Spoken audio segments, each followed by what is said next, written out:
안녕하세요. 우리 이번 시간에는요, 이렇게 화단 같이 공부해 보도록 합시다. 그러면 수업으로 들어가 보도록 할까요? 자, 우리가 수필 작품을 들어가기 전에 보시면 이 수필 작품이 이제 교술갈래에 속하거든요. 자, 그래서 이 앞에 이제 희곡이나 서사나 이제 서정갈래 같은 경우에는 우리가 이제 시 하면 금방 이제 서정갈래에 대해서 이해를 할 수가 있고, 또 서사갈래도 소설 하면 금방 이해를 할 수가 있고, 또 이제 그 갈래라고 해도 희곡 작품을 통해서 우리가 이제 금방 특징을 이해할 수 있었기 때문에 따로 그렇게 자세하게 언급을 하진 않았지만, 우리가 교술 갈래는 이제 조금 이해하는데 어렵거든요. 그래서 교술 갈래에 대해서 먼저 설명을 하고, 그 다음에 교술 갈래의 가장 대표적인 게 우리 수필이거든요. 지금 이제 우리가 공부할 화단 수필이기 때문에 우리가 이제 교술 갈래에 대해서 먼저 한번 언급을 하고, 그 다음에 이어서 수필 갈래에 우리 하단 같이 공부해 보도록 합시다. 자, 그러면 교술 갈래 한번 보도록 할까요? 교과서에 이렇게 나와 있죠. 한자, 교나, 술이 이제 합쳐져서 우리가 교술이다 해가지고 이제 교술 갈래를 설명을 하고 있는데, 보시면 교는 이제 가르칠 교자예요. 뭔가 가르치는 거예요. 그래서 보시면 뭔가 지침이 될 만한 것을 어떤 걸 가르친다. 그래서 교사할 때 이 교자가 뭔가 가르치는 포인트가 가르치다예요. 그리고 교육도 교가 역시 이제 육은 기르다라잖아요. 어쨌든 지식과 기술을 가르치는 거. 그래서 뭔가 가르치는 의미가 있구나, 교술에는. 그리고 술이라고 하는 것도 우리가 서술하다니까 쓰는 거예요. 이렇게 쓰는 거. 그래서 구술, 입으로 어떤 걸 쓰는 거. 입으로 쓴다. 그러니까 입으로 쓰는 게 뭐예요? 입으로 말한다는 거죠. 기술, 뭔가 기록해서 역시 쓰는 거죠. 뭔가 서술한다, 쓰는 거. 진술, 그리고 이것도 자세히 얘기하는 거죠. 입으로 자세히 얘기하는 거니까 자세히 쓴다. 자세히 쓰는 게 뭐예요? 자세히 이야기한다는 거죠. 그래서 뭔가를 이제 가르치고자 하는 목적을 가지고 쓰는 것이 바로 이제 교술관리구나라는 것을 우리가 이제 글자를 통해서 간단히 알 수가 있었어요. 자, 그러면 이제 간단히 뭐 이런 게 있구나 하고 보시면 될 것 같아요. 우리가 이제 교술갈래는요, 이 앞에서 우리가 이제 네 갈래를 봤잖아요.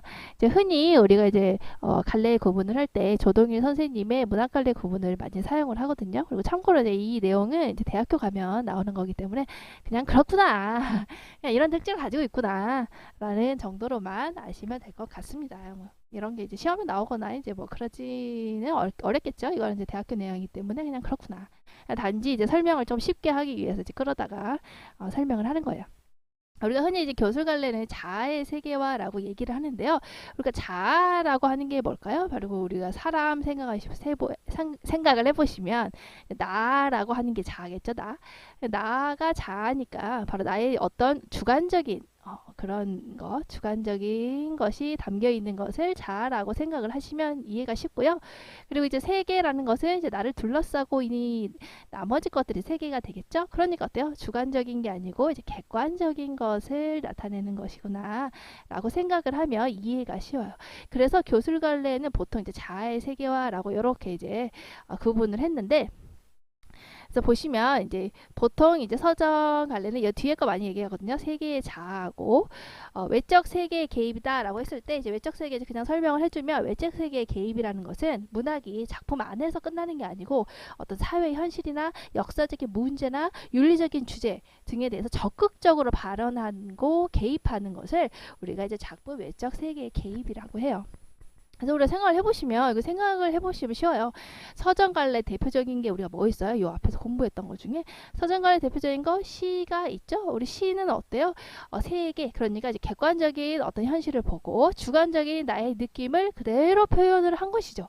그리고 외적 세계 개입 없죠. 그걸 가지고 뭐 사회 현실이나 역사적인 문제나 윤리적인 주제 등에서 적극적으로 발언하거나 개입하지는 않죠. 그러니까 이제 그런 경우도 있지만 대부분이 그렇지 않죠. 우리가 이제 항상 이렇게 얘기를 하지만은, 이제 문학도 역시 시의 여러 가지 시를 모아서 봤더니, 시라고 하는 서정갈래는 이런 특징을 가지고 있구나라고 결론을 내린 거예요. 우리 이거 이제 논리 공부를 했었죠, 중학교 때. 바로 뭡니까? 여러 가지 개별적인 시를 가지고 시라는 것은 일반적으로 이렇구나, 이렇게 논리를 펴는 거 뭡니까? 우리가 바로 이런 것을 연역법이 아니라 바로 귀납법이라고 얘기를 하죠. 우리 귀납법이 어때요? 여러 가지 사례를 모아보니까 일반적으로 시가 이렇더라 하는 거잖아요. 근데 귀납법의 가장 큰 단점이 뭡니까? 이렇게 여러 가지 사례를 모았지만 아닌 것도 있죠. 여기 여러 가지를 모아서 한 99%는 그렇다고 하지만 1%가 아닐 수 있잖아요. 그러니까 여러분들은 항상 예외가 있다라고 생각을 하시면 되고, 지금 목이 선생님이 아파서 목소리가 좀 멜랑콜링한데 집에 가족이 그 감기에 걸렸어요. 그래서 저도 옮았죠. 그래서 목이 너무 아파가지고 그동안 수업을 제대로 잘 못하다가 지금 이제 다시 하는데 목이 아직 회복이 안 됐어요. 그래서 그냥 그렇구나 이렇게 생각하시면 될 것 같습니다. 그래서 외적인 세계 개입 없이 어떤 객관적인 것을 보고 주관적인 나의 느낌이나 생각 등을 이제 문학적인 그런 운율 이런 것들을 사용해서 표현한 게 서정관리가 되겠죠. 그러면 서사와 희곡을 보통 이제 묶어서 얘기를 하는데, 서사의 대표적인 게 뭐 있습니까? 우리 앞에서 봤던 이제 소설이 있겠죠. 관내 분실 같은 거. 소설은 뭡니까? 작품 외적 자의 개입. 이게 뭐냐면 외적 자가 바로 이제 서술자를 얘기하는 거예요. 서술자가 있더라. 우리가 그 소설은 서술자가 있고 그걸 가지고 자와 세계가 대결한다. 그러니까 밖에 있는 세계와 내가 대결한다는 게 뭐냐면 이제 갈등이 있다라는 거예요. 그래서 우리가 소설 같은 경우에는 갈등의 문학이죠. 그죠? 그래서 갈등이 일어나고 갈등이 해결해 가는 과정이 중요한 거예요. 그래서 소설에서는. 희곡 같은 경우에는 작품 외적 자아의 개입이 없죠. 그러니까 서술자가 없잖아요. 서술자가 없이 갈등이 일어나니까 어땠어요? 우리가 이제 희곡 작품 공부를 할 때 거기에 대사와 행동만으로 이제 추리를 할 수밖에 없었죠. 왜냐면 그걸 말해주는 서술자가 없으니까. 그렇죠. 자, 그러면 우리가 이제 봐야 될 교술 같은 경우에는 보통 이제 서정이랑 이렇게 대비를 해서 얘기를 하는데요. 이거는 작품 외적 세계에 개입이 있어요. 그럼 왜 그럴까요? 생각해보시면, 객관적으로 생각해보시면, 우리가 그냥 한번 생각해보시면, 뭐 자아의 세계화라면서요. 그러니까 나의 그런 주관적인 생각, 그러니까 나의 주관적인 생각이나 느낌 같은 거, 나의 견해, 나의 의견 같은 게 생기려면 일단 뭐가 있어야 돼요? 뭔가를 경험을 해야겠죠. 뭔가를 내가 경험을 해야 돼요. 뭔가를 알고 그것을 가지고 내가 그렇게 생각을 했어. 내 생각이 그래. 나의 느낌이 그래. 나의 경험이 그래. 나의 의견이 그래. 라고 하는 나의 주관을 객관적으로 표현하는 거예요. 알겠죠? 자, 그러기 때문에 작품 외적 세계에 개입이 있겠죠. 왜냐면 내가 생각하고 내가 어떤 것을 봤어. 내가 어떤 것을 경험했어. 그런 것을 가지고 내 주관이 생겼겠죠. 내가 이렇게 생각을 했어. 나의 의견이 이렇게 생겼어. 라고 하는 나의 요 자아를 세계에게 객관적으로 표현을 해야 되죠. 그러다 보니까 사회적 현실, 역사적인 문제, 뭐 윤리적인 주제에 대해서 적극적으로 발언하거나 얘기를 할 수가 있게 되는 거예요. 그래서 우리가 옛날 책 중에 이제 교술관의 대표적인 거 보면은 우리가 정약용의 목미심서 같은 경우를 보시면 당시의 사회 제도나 문제를 비판하고 개선 방향을 제시하고 있죠. 그러니까 어떤 사회 현상을 봤어. 보고 내가 느낀 나의 주관적인 거, 나의 의견이 생겼겠죠. 어떤 사회 현실을 보고 그 주관을 어때요? 객관적인 세계로 표현을 한 거죠. 표현을 하는 게 어때요? 그것의 문제를 비판하고 개선하는 방향을 객관적으로 표현을 한 거죠. 그런 게 바로 이제 교술 갈래라고 생각을 하시면 된다. 그게 이제 가장 큰 틀이에요. 그 교술 갈래의 가장 큰 틀이고, 이제 그 틀에서 이제 생각을 하시면 다 이해가 됩니다. 알겠죠?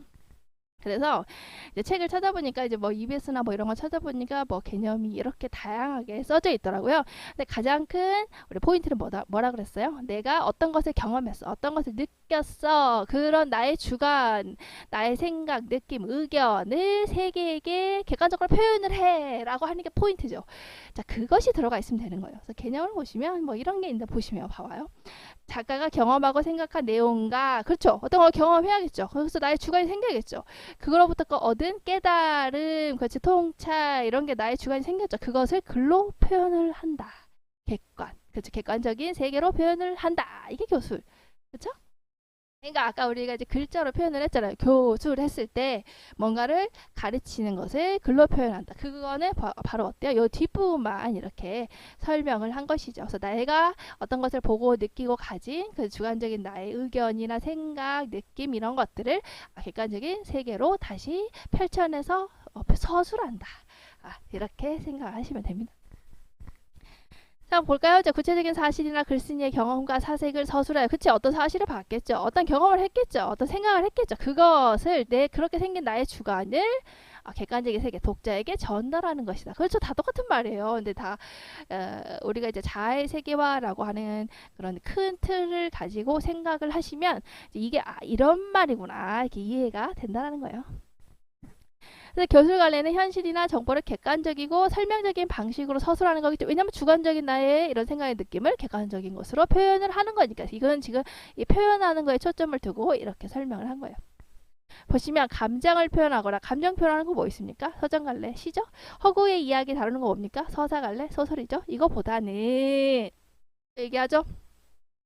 사실을 알리고 설명하거나 주장하는데 초점이 있다. 그쵸? 나의 생각이나 느낌이나 의견을 객관적인 세계로 표현하는 거니까 표현하는 거 어떻게 되겠어요? 뭔가를 설명하거나 뭔가를 주장하거나 이렇게 되겠죠. 역시 사실이나 정보를 설명하거나 자신의 생각을 논리적으로 펼치는 글, 나의 이런 생각이나 느낌 이런 것들을 객관적으로 설명, 객관적으로 논리적으로 펼치는 것이다. 이쪽 부분에 초점을 맞춰서 이렇게 한 거예요. 그래서 개념을 보시면 우리가 요거를 이렇게 설명한 것도 있고 요것만 설명한 것도 있고 이렇게 있단 말이에요. 보시면 그래서 이제 주관을 객관으로 가는 것을 설명한 것도 있고 주관적인 것만을 설명한 것도 있고 또 객관적인 요 표현만을 설명한 것이 있고 그러니까 헷갈린단 말이에요. 그래서 방금 말했던 자아의 세계와 내가 뭔가 어떤 것을 경험하고 느낀 것이 나의 주관으로 들어와서 그것으로 생긴 나의 경험이나 생각 그런 나의 의견 깨달음 통찰 이런 거를 객관적인 세계로 표현하는 거구나. 그러니까 표현하는 방식이 객관적으로 표현하다 보니까 세계에 표현하다 보니까 사람들에게 표현하다 보니까 뭔가 설명하거나 논리적으로 설명하거나 논리적으로 주장하거나 하는 글이 되는 것이죠. 아시겠죠? 그러다 보니까 이제 목적이 정보를 어떤 걸 알리고 독자를 이해하거나 설득하는 글이 되는 겁니다. 그래서 우리가 이제 교술관례를 보면 이제 여기 이 주관적 여기에서 객관적인 이걸로 이제 표현하는 거에 초점을 맞춰서 보면 표현을 당연히 이제 객관적인 사회에 표현을 하는 거니까 사실성이 있겠죠? 사실을 바탕으로 써야겠죠. 객관성이 있어야겠죠. 객관적인 설명이 중심적으로 써야겠죠. 또 설명이나 주장이 중심이겠죠. 왜냐하면 나의 의견을 설명하거나 논리적으로 이제 펼치기 위해서 하기 위해서 그렇게 되겠죠. 그리고 나서 역시 세계에 설명하고 주장하는 거니까 여기 세계에 있는 독자들을 설득하는 게 목적이 되겠죠. 이제 이해가 되시죠?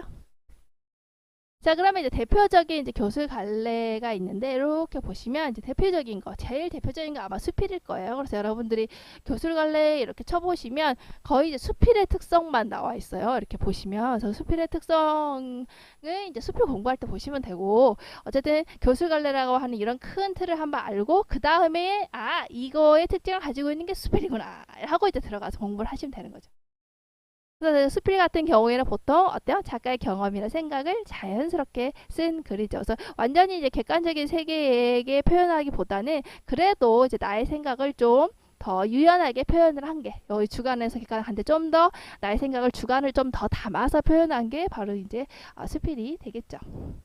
그리고 기행문은 어때요? 역시 여행을 하면서 내가 보고 느낀 것이 바로 나의 주관이 돼서 그것을 객관적으로 표현한 것이죠. 자, 일기 어때요? 일기도 어때요? 일기도 이제 대표적으로 많이 나오는 교술 관련인데요. 일상에서 사건이나 생각, 내가 어떤 일상에서 생각했던 사건, 그걸 가지고 생각했던 나의 생각 이런 것들이 주관이 돼서 그것을 날짜별로 표현을 했죠. 역시 이것도 밖에 있는 이제 독자들에게 표현했다기보다는 조금 더 나라고 하는 세계에게 좀 더 표현하는 느낌이 강하죠. 일기는.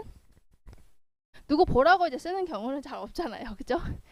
자, 논설문이나 논문은 어때요? 역시 특정 주장에 대해서 논리적인 근거를 들고 설명하고 설득하는 글이 되겠죠. 그러다 보니까 역시 내가 어떤 현상, 어떤 글을 보고 생긴 나의 의견을 이제 객관적으로 표현을 하는 게 되겠죠.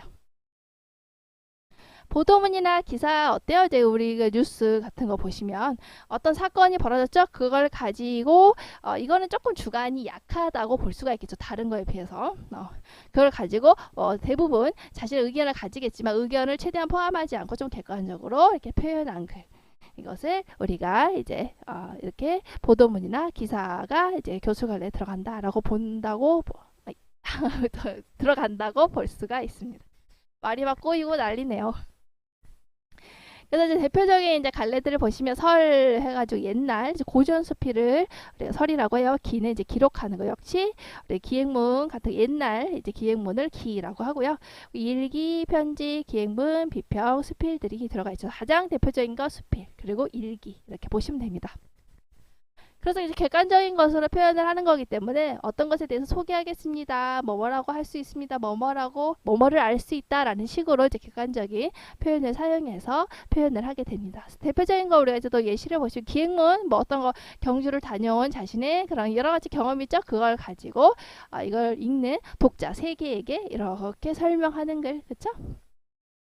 논설문 어때요? 스마트폰 사용 제한에 대해서 어떤 의견을 내가 가지게 됐어요. 그 나의 주관을 지금 사람들에게 독자들에게 객관적으로 표현을 한다라고 하니까 객관적으로 표현하다 보니 이걸 주장하는 것이 되겠죠. 주장하는 표현으로 했기 때문에 이 글은 논설문이구나. 그리고 교수갈래에 속하는구나. 이렇게 보시면 되죠. 그리고 우리가 아무래도 대표적인 거 이제 수필이기 때문에 수필은 어떤 특징을 지니고 있습니까? 자아를 세계화하는 거긴 하지만 이 자아를 세계화해서 표현하는 거긴 하지만 조금 더 어때요? 유연하게 좀 딱딱한 약간 아까 봤던 이제 논설문이나 기행문 같은 그런 객관적인 표현을 사용해서 했다기보다는 조금 자연스럽게 조금 더 자유스럽게 표현한 게 우리가 수필이라고 할 수가 있어요. 그래서 수필 같은 경우는 형식이 굉장히 자유롭다라고 하는 특징이 있어요. 그렇다고 해서 막 무작위로 쓰는 게 아니고 그래도 이제 글이라고 하는 어떤 형식은 있지만 다른 갈래에 비해서 우리가 논설문은 서론, 본론, 결론이라고 하는 이거 기행문은 여정, 견문, 감상이라고 하는 어떤 틀이 있잖아요. 이제 그런 딱딱한 틀이 아니라 좀 더 자유롭게 이거에 비해서 자유롭게 쓴 것이다 라고 해서 우리가 무형식의 형식을 가지고 있지 않은 것이 형식이다 라고 하는 특징을 가지고 있고요. 자아를 세계화라고는 하지만 밖에 있는 독자들을 크게 의식하지 않고 자유롭게 쓴 거기 때문에 작가의 생각이나 가치관이 좀 더 잘 드러나 있다라고 하는 특징이 있어요.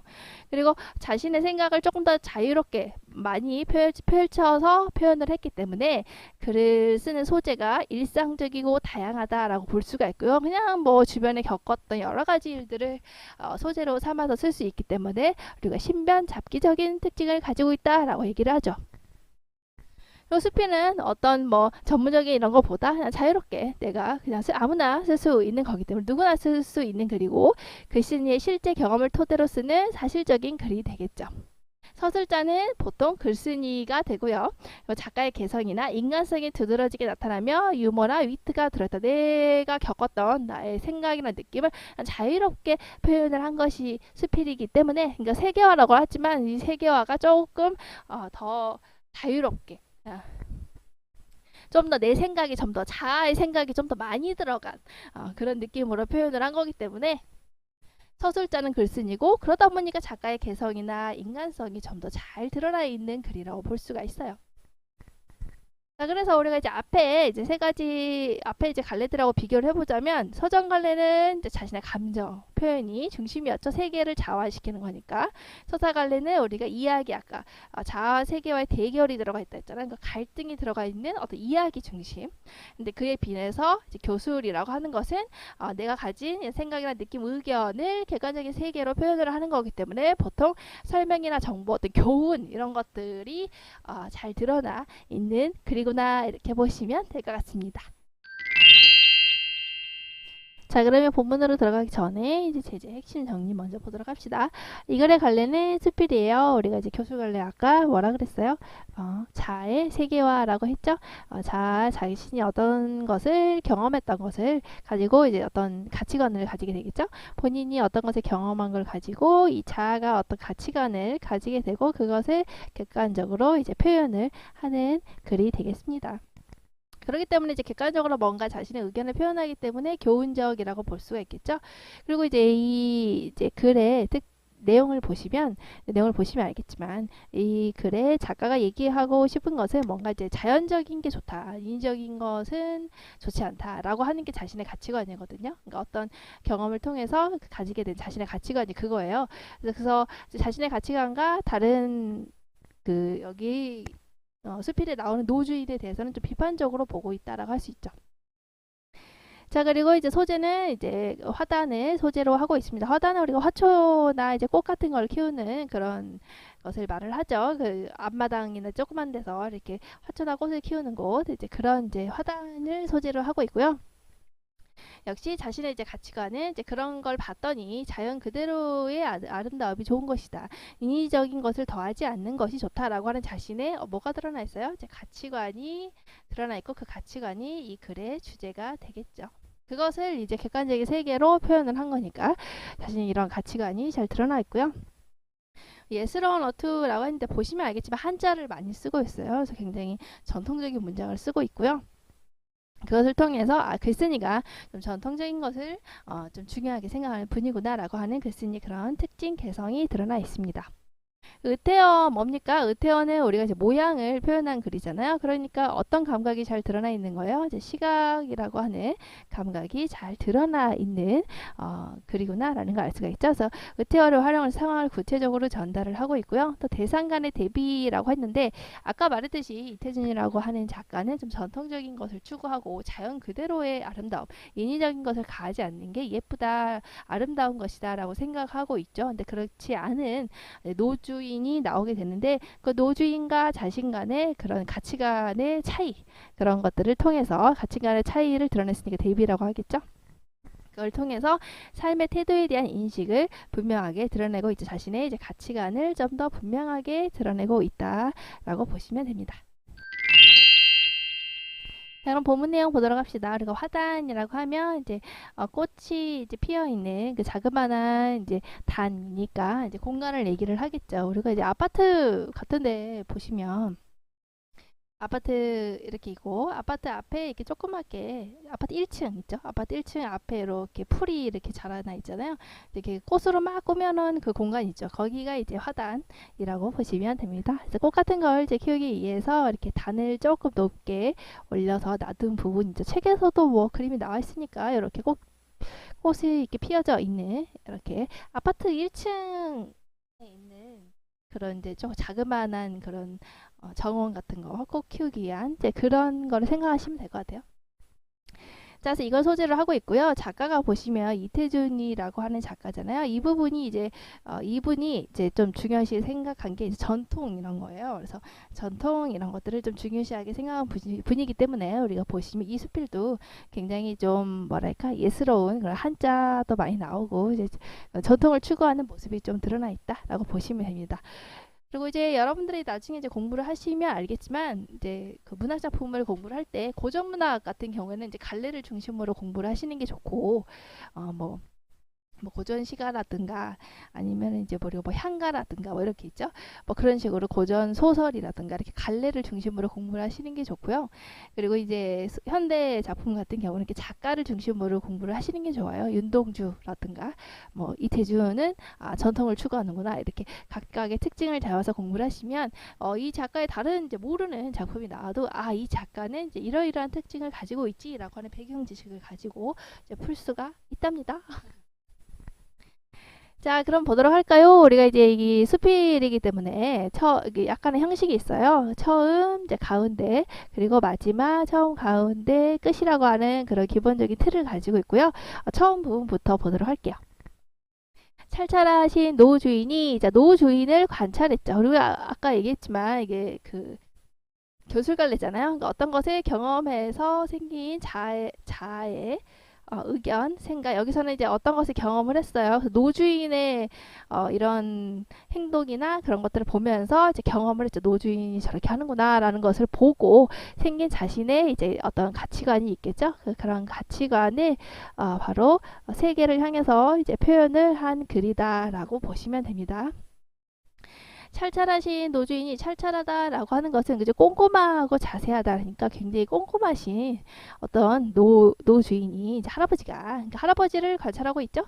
그러니까 할아버지가 조석이라는 것은 조는 아침자 우리가 이제 조깅한다라고 하잖아요. 석은 이제 저녁이에요 한자로. 그래서 조석으로 아침 저녁으로 물을 준다. 그러니까 굉장히 꼼꼼한 할아버지가 아침 저녁으로 물을 주고 있는 거예요. 그리고 걸음을 준다. 또 걸음도 주고 있어요. 뭐 화단이니까 이제 화단에다가 하고 있는 거겠죠. 손아들을 데리고 일삼아 공을 들이건마는 손아는 바로 이제 손자를 얘기하는 거예요. 손자들을 데리고 일삼아서 공을 들이건마는 뭐를 공들이고 있는 거예요? 지금 화단에 지금 물 주고 아침 저녁 물 주고 거름 주는 것을 하고 있다라는 거예요. 그래서 이제 보시면 그런데 이러한 간호만으로는 그러니까 뭔가 간호하고 있다라고 표현을 했으니까 이제 꽃들이 뭔가 시들시들하구나라는 걸 알 수가 있겠죠.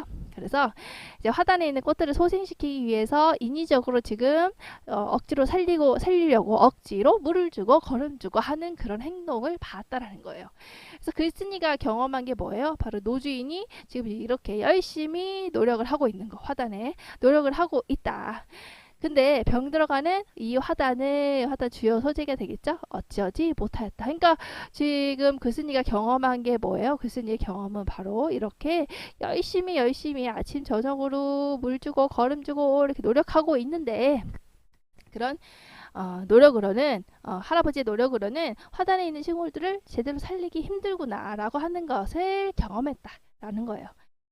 자, 그 벌벌하고 탐스럽던, 자, 벌벌하고라고 했으니까 뒤에 탐스럽던이라고 하는 이제 그 뒤에 문장이 있는 걸 봤을 때, 벌벌하고는 대충 이제 뭔가 알차게 피어 있는 긍정적인 단어라는 걸 알 수 있겠죠. 뭔가 알차고 그렇게 예쁘게 꼼꼼하게 막 이렇게 피어 있었고, 그 탐스럽던 수국과 옥자마의 넓은 잎사귀가 원래 이랬는데 벌벌하고 탐스러웠는데 모두 누릇누릇하게 뜨기 시작하고 그러니까 죽기 시작하는 거예요. 누릇누릇하게. 그리고 불에 데인 것처럼 부풀면서 말라들었다. 굉장히 예쁜 꽃들이었는데 누릇누릇해지고 불에 데인 것처럼 말라붙고 있었다. 그렇게 얘기를 하고 있죠. 빗물이나 수돗물이나 물은 마찬가지일 텐데 라고 이제 할아버지가 얘기를 했어요. 빗물은 뭐예요? 저기 자연에서 온 거니까 좀 자연적인 것이죠. 수돗물은 어때요? 우리가 빗물에 대비를 해서 본다면 수돗물이라고 하는 것을 우리가 상수도나 하수도를 가지고 이렇게 바다에 있는 물, 강에 있는 물을 억지로 끌어다 쓴 거죠. 그러니까 인위적인 물이 되겠죠. 빗물은 자연스럽게 자연에서 온 것인데 수돗물은 억지로 끌어다 쓴 거니까 인위적인 거 두 개가 대비된다라는 것을 알 수가 있겠죠. 이상하다. 지금 이 할아버지가 주고 있는 물이 뭐예요? 바로 이 물이 바로 이제 이 수돗물이 되겠죠. 이 수돗물, 이 내가 주는 수돗물이나 그리고 하늘에서 내리는 비물이나 물은 다 마찬가지인데 왜 안 살아나지? 이렇게 하는 거예요. 자, 물을 주고 날 때마다 화단에서 어정거릴 때마다 어정거리는 것은 키가 큰 사람이나 짐승이 이리저리 천천히 걷는다. 그러니까 앞에서 천천히 걸으면서 왜 내가 주는 물로는 안 살아나는 거지? 이렇게 하는 거였어. 노인은 잠옷 섭섭해 하였다. 그러니까 이렇게 공을 들여도 병 들어가는 화단을 보면서 섭섭해하는 노주인의 모습이 드러나 있어요. 비가 왔다. 비가 내렸네요. 이 비는 뭐예요? 바로 자연적인 것이죠. 자, 그러니까 노주인이 줬던 이 물은 수돗물이겠지. 인위적인 물 줬는데 안 돼. 안 살아나. 하다 안 살아나. 근데 비가 왔어. 자연적인 비가 왔어.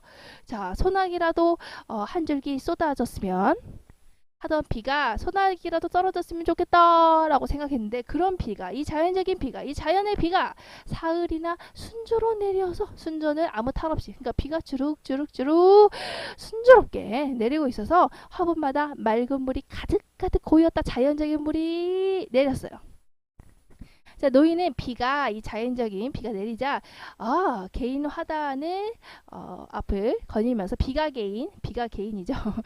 노인의 비가 이제 그치고 나서 화단 앞을 앞에서 슥슥 걸어다니면서 몇 번이나 혼자 수근수근 말을 했다. 뭐라고 했어? 그저 하늘의 물이야. 네, 할아버지처럼 얘기해볼게요. 그저 하늘의 물이라야. 억적 창생이 다 비를 맞아야. 이렇게 할아버지가 뭔가 깨달았어요. 자, 띠용 뭐예요? 내가 인위적인 이런 나의 수돗물을 아무리 줘도 안 살아났잖아. 아니 그런데 하늘에서 자연적인 비가 내리니까 하늘물이 내리니까 살아나는 거야. 자, 그걸 보고 자연의 힘이 자연의 힘이 더욱더 인위적인 것보다 더 좋은 거구나 라는 것을 깨달았다는 거예요. 이런 걸 보면서 노인이 그래서 내가 수돗물을 아무리 와장창 부었을 때는 소용없더니 다 피실피실하고 다 죽어가더니 아니 자연적인 비를 맞으니까 살아나네 라고 하는 자연의 힘에 대한 노인의 어떤 깨달음을 알 수가 있죠. 우리가 억족창생 했을 때 보통 이제 고전 시가에 많이 나오는데요. 억족창생 여러분들 돈 알죠? 조 이렇게 알죠? 자, 억조만큼 그 푸른 생명들이라고 해서 보통은 이제 많은 백성들을 얘기를 할 때 억조 형색이라고 하는데 여기 백성들 문맥상 백성들 아니잖아요. 많은 백성들 바로 보겠어요. 여기서는 그냥 많은 식물들. 그러니까 하늘의 물이 나와야 자연적인 물이 떨어져야 바로 식물들이 이 모든 많은 식물들이 다 비를 맞아야 살아나는 거구나. 자연적인 게 훨씬 좋은 거구나 라는 것을 노인이 깨달았다는 거예요. 자, 만지기만 하면 가을 가랑잎 소리가 날 것 같던 풀 잎사귀들이, 그러니까 만지면 가을 가랑잎 소리가 날 것 같다라고 한 것을 우리가 이제 좀 말라 비틀어져 가지고 만지면 부육 부육 부육 이렇게 소리 날 것 같이 부서질 것 같은 소리 나는 거 있죠. 너무 말라 비틀어져서 그럴 것 같았어 풀 잎사귀들이. 그런데 그런 풀 잎사귀들이 하늘 물 빗물을 맞자마자 소생하는 거예요. 살아나는 거예요. 노랗게 뜸에 들었던 수국잎이 시커멓게 약이 오르고 나오기 전에 움츠러지는 꽃봉오리들이 부르튼 듯 탐스럽게 열렸다 다 말라 죽어갈 것들이 갑자기 뻥 예쁘게 피어나고 갑자기 소생 살아났어요. 그렇죠? 자, 노인을 기특하게 여겨서 잎사귀마다 들여다보며 어루만졌다. 이제 노인 너무 기분이 좋은 거예요. 그렇죠? 이 부분은 어때요? 바로 이제 이렇게 비를 맞고 이제 소생한 화초들을 지금 어떤 방식으로 표현하고 있습니까? 살아나고 있는 방식을 바로 눈에 보이듯이 표현하는 묘사의 방식을 쓰고 있죠. 묘사의 방식을 쓰고 있죠. 자, 그래서 어루만지었다. 그러니까 너무 잘됐다 하고 만지고 있는 노인을 보니까 노인은 굉장히 화단을 사랑하는구나 라는 걸 알 수가 있겠죠. 자, 우리가 이제 여기까지가요. 바로 이제 그 처음 부분이고요. 처음 부분 바로 노주인의 병 들어가던 화단의 화초들이 비를 맞아서 다시 살아나는 모습이 드러나 있습니다. 자, 그러면 가운데 부분 들어가 보도록 할까요? 여러분들은 잘 모르겠지만 이제 처음 이 부분 찍고 나서 2주 동안 감기 때문에 목소리가 안 나왔어 아예. 그래서 어쩔 수 없이 좀 늦게 찍게 됐습니다. 자, 가운데 부분 보도록 할게요. 자, 원래 서화를 좋아하는 어른으로 그 노인에 대한 설명이 나와 있어요. 이제 서화는 이제 책과 이제 꽃을 좋아하는 노인이니까 굉장히 이제 어떤 취향이신지 알겠죠. 책도 좋아하고 이제 꽃도 좋아하고 그런 어른으로 화초를 끔찍히 사랑하는 노인이라 그런 성격이구나. 화초를 굉장히 사랑하는 노인이에요. 그래서 가만히 보면 그의 손이 가지 않은 나무가 없고 그의 공이 들지 않은 가지가 없다. 굉장히 이제 화초에게 공을 많이 들였다라는 거예요. 그러니까 굉장히 공을 많이 들여서 이제 나무나 이제 그런 나무 가지에 전부 공을 많이 들이는 굉장히 정성스럽게 그렇게 노력을 기울이고 있는 사람이라는 것을 우리가 알 수가 있죠. 자, 그러면 그의 손이 가지 않은 나무가 없고 그의 공이 들지 않은 가지가 없다라는 표현을 봤을 때 노인이 화초를 사랑하는 방식은 어때요? 굉장히 손을 많이 들고 공을 많이 들여서 하는 거기 때문에 굉장히 인위적인 노력을 그런 노력을 가하는 그런 정성을 보이고 있는 거구나 라는 걸 알 수가 있어요. 우리가 계속 얘기하지만 이 글의 글쓴이는 인위적인 거 긍정적으로 보나요? 아니나요? 긍정적으로 보고 있지 않다 라고 하는 여러분들 그 가치관을 잘 이해하시고 보면 될 것 같아요. 근데 이 노인은 공을 많이 들이고 손을 많이 대기 때문에 굉장히 인위적인 노력을 하고 하면서 화초를 사랑하고 있는 그런 이 노인의 방식이 드러나 있구나. 그래서 이 방식에 대해서 긍정적으로 볼까요? 부정적으로 볼까요? 당연히 부정적으로 보겠구나 라는 걸 우리가 알 수가 있겠죠. 자, 그리고 보시면 이제 나무들 나오고 꽃이 나오는데 이제 인위적인 노력을 가하는 나무들, 인위적인 노력을 가하지 않은 나무들을 구별해서 보시면 좋을 것 같아요. 보시면 그 중에서도 석류나무, 그럼 석류나무 이렇게 있죠. 이렇게 해볼까? 석류나무 같은 경우에는 이제 예를 들었는데 어떠냐? 철사를 사다가 층층이 테를 두르고 격가지, 새가지를 자르기도 하고, 그러니까 석류나무를 돌볼 때 어떤다는 거예요? 철사를 사다가 칭칭칭칭 이렇게 감고 그래서 테를 두르기도 하고 겹가지하고 색가지를 또 잘라서 모양을 예쁘게 만들기도 하고 뭔지 알겠죠? 그리고 또 4층 나무도 되고 5층으로 된 나무도 있었다. 이렇게 인위적으로 4층 나무도 만들고 5층 나무도 만들었다는 거예요. 그러니까 우리가 여기 앞에서 보는 이 석류나무 같은 경우는 인위적인 노력을 가했다라고 볼 수가 있겠죠? 또 장미 같은 경우는 또 장미 경우가 나왔어요. 장미는 홍해문 같이 들어 올린 것도 있고 자 여기 보시면 홍해문은 문의 윗부분을 무지개 모양으로 반쯤 둥글게 만든 문이라고 나와 있죠. 이렇게 동그랗게 요렇게 이렇게 돼 있는 거 있죠. 이것을 이제 홍해문이라고 해요. 문의 윗부분을 무지개 모양으로 반쯤 둥글게 만든 문을 우리가 홍해문이라고 하는데 우리가 뭐 장미축제 같은 거 가보면 여기 있다. 나무 이렇게 꽃을 이렇게 둘러가지고 이렇게 인위적으로 이렇게 장미나 뭐 이런 걸 감싼 거 있죠. 이런 거를 우리가 이제 얘기하고 있는 거예요. 지금 여기서.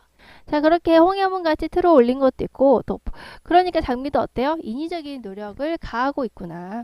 자연스럽게 두지 않고 홍해문처럼 이렇게 장미를 이렇게 꼬아가지고 이렇게 알죠. 이렇게 꼬아가지고 인위적으로 이렇게 이쁘게 보이게 우리 장미축제 같은 거 보면 이렇게 해놨잖아요. 그런 인위적인 노력을 가했구나 라고 하는 거 장미 알 수가 있겠죠. 또 복숭아 나무는 복숭아 나무도 어떠냐 무슨 비방으로 기른 것인지 비방이라고 해서 공개하지 않고 비밀리 하는 방법 그러니까 비밀스러운 방법이라고 생각하시면 돼요. 무슨 비밀스러운 방법을 가지고 길렀길래 키가 한자도 못 되는 어린 나무에 조그맣게 길렀나 봐요.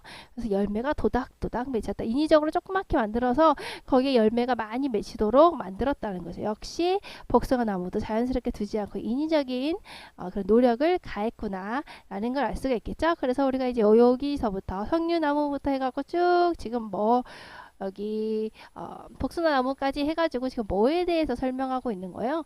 노인이 가꾼 여러 가지 화초들의 인위적인 모습을 묘사하고 있고 그것에 대해서 글쓴이는 부정적으로 보고 있다는 걸 알 수가 있겠죠. 그래서 전부 인위적으로 힘을 가해서 좀 더 예쁘게 보이게 만든 거예요. 노인은 가끔 안소님들에게 사랑마당으로 청해서 이것들을 구경시켰다. 내가 얼마나 예쁘게 갖고 왔는지 한번 봐봐. 이렇게 사람들에게 구경을 했다라는 거예요. 구경시켰다는 거예요. 구경하는 사람마다 희한했다. 오야 이거 어떻게 한 거야? 그렇지? 그래서 여기까지가 노인이 가꾼 화초의 모습이고 인위적인 모습이다 라는 거고 지금 노인이 가꾼 이 화초의 모습을 필자는 어떻게 하고 있는 거예요? 지금 관찰을 하고 있구나 라고 우리가 알 수가 있겠죠? 자, 그러나 다행히 이러한 화단이 이렇게 인위적으로 꾸민 이런 화단들이 우리 방 앞에 있음에도 불구하고 그러니까 우리 방 앞에서 고개를 뻗으면 이 화단에 이런 장미나 복숭아 나무나 그리고 앞에서 봤던 석류나무 같은 게 보이는 거예요. 자, 그런 것들을 볼 수 있음에도 불구하고 좀 더 쉽게 나는 쉽게 볼 수 있음에도 불구하고 나는 한 번도 노인의 제공 뭐라고 써있어요? 제공 앞에 제자가 제주 제자거든요. 그러니까 제주로 이룬 공을 말하는 거예요. 그래서 엄청 제주를 열심히 부려가지고 노인 입장에서는 부려가서 공을 부린 거죠. 자, 그런데 그런 노주인의 제공을 나는 치하하지 못한다. 칭찬하지 못한다. 라고 하는 것은 매우 서운한 일이라고 생각한다. 그러니까 이건 좀 약간 비꼬는 말이죠. 나는 한 번도 노주인이 그렇게 제주를 부린 공을 칭찬하지 못한 건 좀 서운해. 근데 진짜 서운해서 그렇게 말한 건 아니고 치하를 하지 칭찬을 하지 않은 것이겠죠. 칭찬 안 한 거예요. 왜냐면 나는 인위적인 거 별로라고 생각하기 때문에. 자, 그럼 이 연관해서 옆에 답을 한번 볼까요? 나가 노인의 이런 제공을 치하하지 못한 이유는 무엇일까? 칭찬하지 못한 이유는 무엇일까? 글쓴이는 노인이 화초를 인위적으로 병행시키는 것에 대해서 불쾌해, 그러니까 별로 좋지 않게 생각하고 있기 때문이죠. 이게 바로 무엇입니까? 글쓴이의 이제 가치관이라는 것을 알 수가 있겠죠. 그래서 이런 우리가 그 교술관례를 보면 글쓴이의 이제 가치관을 알 수 있구나라고 하는 것을 우리가 보면 이렇게 글을 통해서 알 수가 있네요. 자, 그래서 그가 제주를 다 내어 기르는 그 4층, 5층의 나무의 석류보다도 나의 눈에는 이제 앞에서 봤던 복숭아 나무나 장미나 그리고 여기 석류나무하고 다른 아주 이제 자연적인 모습에 있는 자연이 나와요. 볼까요? 자, 나의 눈에는 이 앞에 이렇게 인위적으로 예쁘게 만든 것보다는 오히려 한편 구석 응달 밑에서 주인의 일고지에도 없이 일고지에 여기 나와 있죠. 잠시 자신의 행한 자신의 행동이 남에게 이익이 된다. 여기서는 보살핌, 그러니까 여기서는 그냥 노인의 보살핌이라고 생각하시면 될 것 같아요. 노인의 노력 이렇게 생각하시면 될 것 같아요. 자, 그래서 이런 노인이 노력을 하지 않고 그냥 되는 대로 성큼성큼 자라는 바로 무엇이냐, 자연 그대로의 이 봉선화. 그러니까 이 자연 그대로 아주 인위적인 노력하지 않고 그냥 있었던 이 봉선화가요, 내 몇 덜기가 내 몇 배 더 아름답게 보이기 때문이다. 그러니까 이 사람은 봉선화는 자연적으로 그냥 자기가 스스로 자연 그대로의 것이죠. 자연 그대로의 것이니까 훨씬 더 예쁘다라고 생각하고 있는 거예요. 그래서 봉선화는 바로 무엇입니까? 봉선화는 여기서 인위적으로 가공하지 않아서 본성을 실현한 자연물, 그러니까 그대로 자신의 본성대로 자라난 자연 그대로의 모습이 자라난 이 봉선화의 모습을 좀 더 긍정적으로 보고 있다라는 것을 알 수가 있죠. 그래서 우리가 이제 어떤 가치관을 알 수 있어요? 자연 그대로 그냥 그 모습 그대로 자라난 것이 더 아름답다라고 하는 글쓴이의 가치관을 우리가 알 수가 있습니다. 그래서 교술갈래를 통해서 글쓴이가 이런 이 교술갈래, 특히 이제 수필을 통해서 교술갈래 중에서도 수필이죠. 그래서 이걸 보고 글쓴이의 가치관을 우리가 알 수가 있죠. 자연 그대로의 모습이 훨씬 더 아름답구나라고 하는 글쓴이의 가치관을 알 수가 있어요. 그래서 그게 좀 더 몇 배 더 아름답게 보이기 때문이다. 자, 여기까지가 이제 내가 노인의 그런 제공을 칭찬하지 못하는 이유가 나와 있죠. 노인이 한 건 인위적인 노력을 가한 거야. 그건 아름답지 않은 거야. 자연적인 그냥 있는 그대로의 모습을 가지고 있는 이 봉선화 같은 거, 이게 훨씬 더 아름다운 거야 라고 하는 것을 알 수 있습니다. 무럭무럭 넘치는 가운데 마음대로 뻗고 나아가려는 가지가 그만 가위에 잘리고 철사에 묶여서 채반처럼 뒤틀려 있는 것은, 우리 나무로 만든 채반은 많이 보셨죠? 이렇게 나무를 엮어가지고 이렇게 만든 거, 부침개 같은 거 놓을 때 이런 거 쓰잖아요. 이런 거, 이것도 어때요? 나무를 있는 그대로 두지 않고 이걸 억지로 엮어서 이런 모양을 만든 것이죠. 이제 그런 거에 초점을 두고 보시면 돼요. 자, 이렇게 우리가 인위적인 노력을 가해서 이렇게 만들어, 여기 일부러 이렇게 나무를 꼬아가지고 이렇게 만든 채반, 이거 어떻게 만든 거예요? 마음대로 뻗고 나가려고 했는데 가지는 자연스럽게, 근데 그것을 가위로 자르고 철사를 묶어서 이렇게 채반처럼 만든 거죠. 예쁘게 이렇게 뒤틀려 있다고 표현을 한 거예요. 이렇게 뒤틀려 있는 것은 아무리 보아도 괴로운 꼴이다. 인위적으로 이렇게 한 것은 안 좋다라는 거죠. 이 사람 눈에 비친 이런 채반처럼 예쁘게 만든 거는 인위적으로 만든 거기 때문에 어떤 느낌이 드냐, 그것은 불구야, 그것은 기형이야, 그리고 그것은 재변이야 라고 얘기를 했어요. 재변은 밑에 나와 있죠. 재앙으로 인한 병고를 얘기하는 거예요. 그러니까 둘 다 이제 다 안 좋다. 불구고 기형이고 재변이야 이거는 이라고 표현을 했어요. 그러니까 인위적으로 화단을 이렇게 예쁘게 가꾸는 것에 대해서 글쓴이는 부정적으로 보이구나 라고 하는 글쓴이의 인식을 우리가 알 수가 있죠. 노인은 푸른 채반에, 그러니까 노인 입장에 여기 아빠 홍해문처럼 이렇게 만들어놨네. 그러니까 노인은 푸른 채반에다가, 그러니까 아까 이제 푸른 풀을 뜯어서 아까 인위적으로 이렇게 자르고 해가지고 모양을 만들었다고 했잖아, 채반처럼. 그러니까 푸른 채반에 붉은 꽃송이들을 늘어놓은 것 같다고, 예쁘지 않냐 이렇게 하지만 우리의 무딘 눈으로는, 그러니까 나는 눈이 무뎌서 그런지 모르겠지만 이렇게 비꼬는 말이에요. 도저히 그런 날카로운 감상을 즐길 수 없을 뿐 아니라 도리어 불쾌를 느낄 뿐이었다. 나 노인이 아무리 예쁘지 않냐라고 해도 나는 그거 글쎄 그렇게 예쁜지 잘 모르겠는데, 노인의 인위적인 노력을 안 좋게 생각한다는 걸 알 수가 있죠. 그래서 노인의 화단에 대한 나의 인식이 어때요? 인위적으로 가해서 예쁘게 한 건, 예쁘게 만든 건 별로야 이렇게 얘기하고 있어요. 여기까지가 나는 노인이 화초를 변형시키는 모습을 보며 불쾌를 느꼈다 라고 하는 겁니다. 자, 마지막 부분 다시 한번 볼까요? 이제 마지막 부분, 자연은 신이다. 그렇죠? 자연은 신이야. 이름 없는 한 폭의 작은 잡초에 이르기까지 신의 창조가 아닌 것이 없다. 그러니까 자연은 신이 만든 거고 그 자체로서 완벽한 것이다 라는 거죠.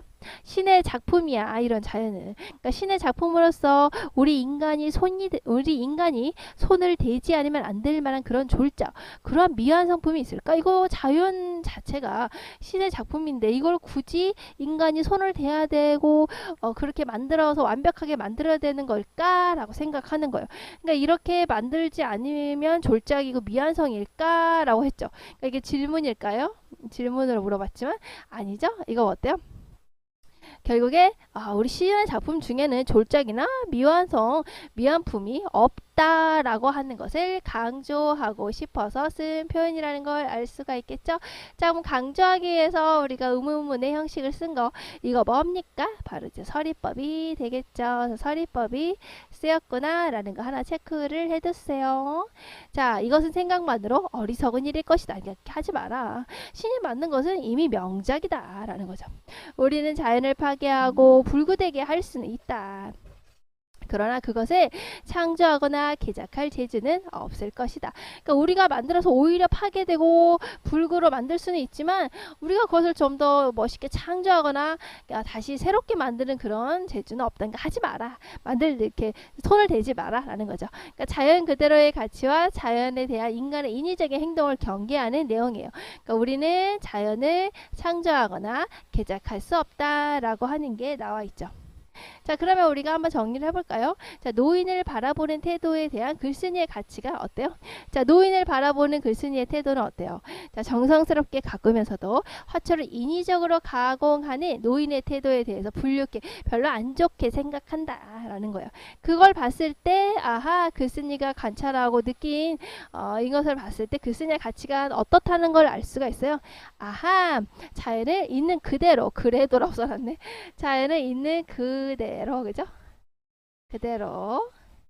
자연에 있는 그대로 그 자체의 가치로 인정을 해야 된다. 자연에 있는 그대로 그 자체의 가치로 인정해야 되지 인위적인 노력을 가하지 말자. 그건 좋지 않다라고 하는 게 글쓴이의 가치관이었네요. 자, 그럼 이어서 앞에서 했던 제재 핵심 정리 한번 추가해서 보도록 할까요? 앞에 내용 했던 거에 추가해서 예스러운 어투를 많이 쓰고 있다. 우리 이제 알 수 있죠. 뭐 제공이라든가 뭐 치한다든가 재변이라든가 등등등 어때요? 굉장히 옛날 말투를 쓰고 있죠.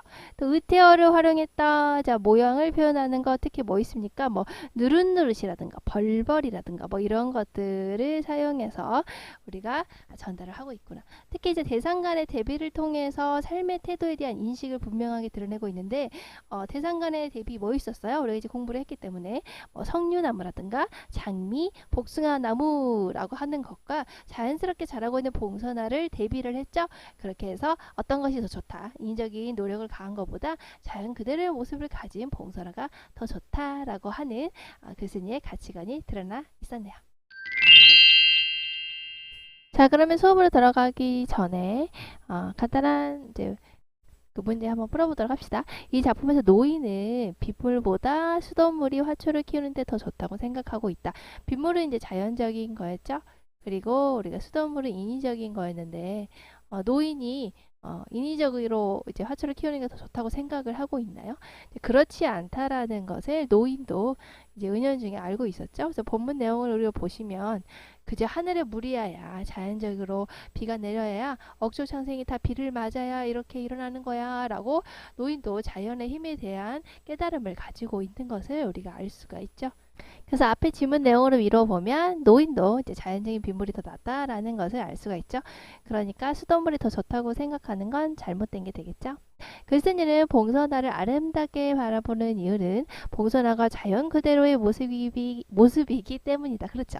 봉선화는 자연 그대로의 모습을 간직하고 있기 때문에 아름답다 이렇게 보고 있어요.